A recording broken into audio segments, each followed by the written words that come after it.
Someone asked on Reddit, people who knew murderers, when did you know something was off?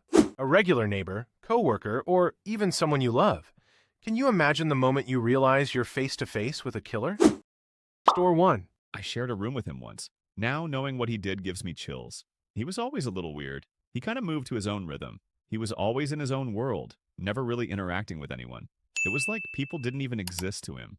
On a school trip, we stayed in the same hotel room, and he walked around naked like I wasn't even there.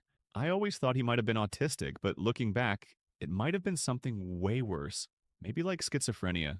He never seemed violent, but no one really talked to him enough to know for sure. A few months ago, he beat and murdered his mother with a kitchen knife. It was so bad they had to use dental records to identify her body. He had cut off one of her breasts, and in his confession, he implied he'd eaten part of it. He waited at home for his dad to get back from work, just to show him what he'd done. He claimed he saw a sign from the devil telling him to kill her. That might be a lie, though. From what I heard, he was really excited to tell the cops what he'd done.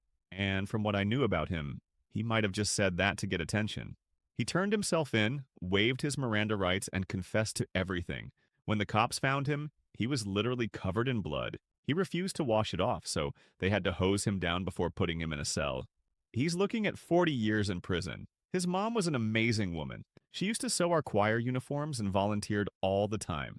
If there was an event, she was there. She was set to be her town's councilwoman next year. She loved her son so much. She absolutely didn't deserve to end like that. Store 2. He was my brother. I was the first victim in his life. But what if I'd been the last? He passed away when I was 13. Back then, he was 18. I knew he was talented when I was 6 and he was 11. He used to play death games. He'd sit on my chest, pin my arms down with his knees, choke me until I passed out, wake me up, and then do it again. Some days, he'd do this for over an hour, on top of other kinds of abuse. And I mean, just about anything you can imagine. For a full year, I was routinely physically and verbally abused. One time, he made me stand still while he punched me over and over. He wanted to make me a man and wouldn't stop until I stood there without flinching from the pain. I couldn't ever tell anyone about it because I was too scared of him to be sure my parents would or could do anything about it. He was my primary caregiver. After that year, he moved out. My mom worked nights, and my stepdad was a truck driver. One night, my brother decided he wanted me to eat garbage. He cracked an egg on a plate, added some coffee grounds and other trash from the garbage bin. When I refused to eat it, he added salt and pepper, saying it was more appetizing now. When my mom got home, the mess was still there, and she was not happy. She told us both that if we couldn't keep the house clean, we wouldn't be eating her food. My brother got mad, fought back, and moved in with another relative. For a little bit, I was free, at least until my uncle found out and stepped in. But for 2 days, I lived on nothing but school lunches. Anyway, 12 to 18 was a bad time for him. He got arrested over and over for assault. He was in and out of alternative programs like Outward Bound and boot camp. By the time he was 17, he got sentenced to 2 years in juvie. He served a year there, then went to live with a preacher in a nearby town. Eventually, the parole board was convinced he was rehabilitated. Despite objections from our local police, he was released from probation and parole supervision completely. That preacher introduced him to some friends he ended up moving in with, and he also met a girl. They'd met right before summer. He was in love. My mom thought it was just a summer fling. When she broke up with him, partly because of his controlling behavior, he lost it. One weekend, he came home to hang out with some friends. He came to see us too.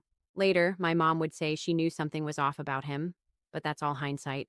Sunday night, he went back to his place. Monday night, with a gun he'd stolen from a friend who robbed our local hardware store, my brother executed 3 roommates in their apartment. He also stole one of his victims' cars. Then he drove 8 hours to his ex-girlfriend's college. Early Tuesday morning, he showed up and somehow got into her dorm.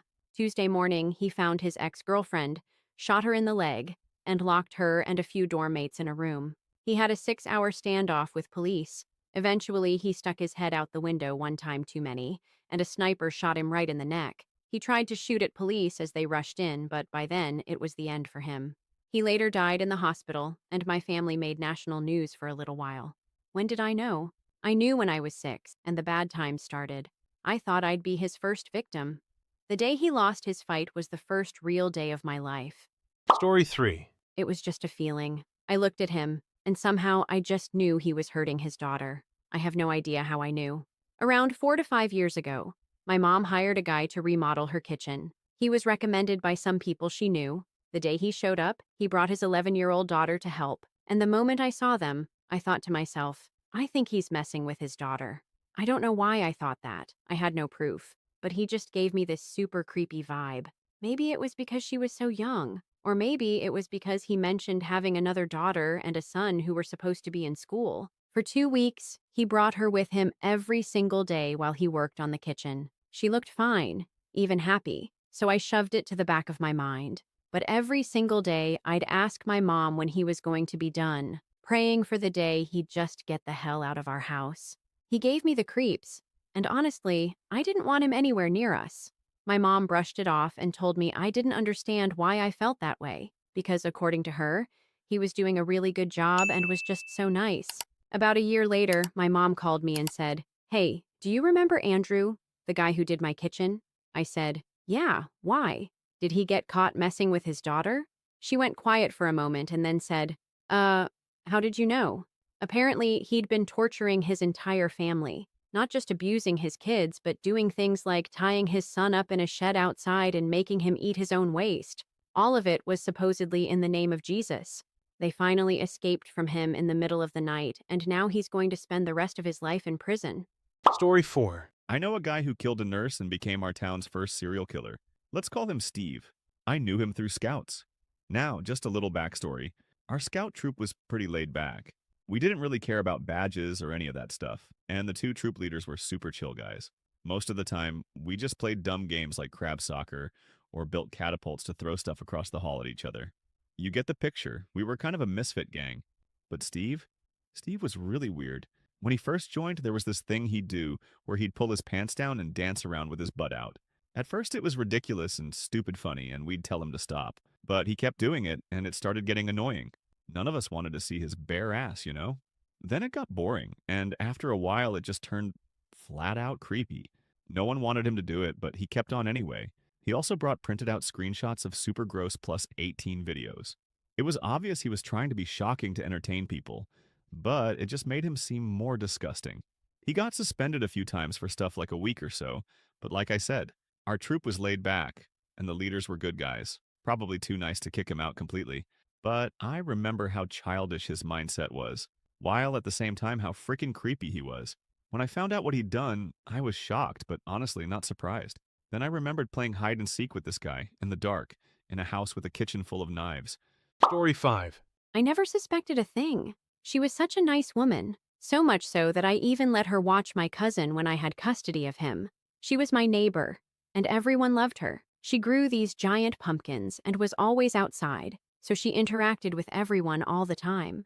I moved away, and a few years later, I was absolutely shocked when I heard everything from my family and friends, who were still in the area and heard the news. She was married to a man I knew back when I lived there. One day, the guy was suddenly just gone. She had bruises and told everyone she'd been horribly abused. She claimed her husband had beaten her and then skipped town to be with some woman he'd gotten pregnant a few towns over. Nobody ever heard from him again. But there was really no reason we should have. Every once in a while, she'd talk about how he was still harassing her and how, even after he vanished, she was still a victim of his abuse. The guy was essentially a freelancer. He didn't really have any family or close ties, so no one suspected anything. 3 years later, she started dating another guy.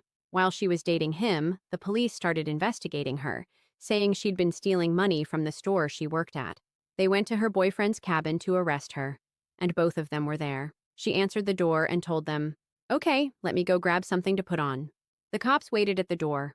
A few minutes later, they heard 2 gunshots. They ran inside to find she'd poured gasoline and set the place on fire, then shot her dog and then herself. The fire took a while to get under control. Once they put it out and started investigating, they found another body in the basement. The fire hadn't touched it, but the person had likely been dead for a few days. The body was her boyfriend's. They kept digging into everything, and in her backyard, they found a blue 55-gallon barrel with her husband's body inside. So, yeah, along with herself, she took 2 people and her dog, and the only thing anyone was suspicious about was some missing money from the store. Story 6. I know someone, and I'm still in contact with them. We all knew he had anger issues, but we never thought he'd be capable of something like this. For a while, we worked together at a restaurant, and we got really close. If I hadn't been in a serious relationship at the time, I honestly might have dated him. He was super chill, really grounded, and just such a sweet person. Until something set him off. He didn't get angry often, but when he did, it was always because something triggered him. When he was a kid, he was horribly abused by his dad.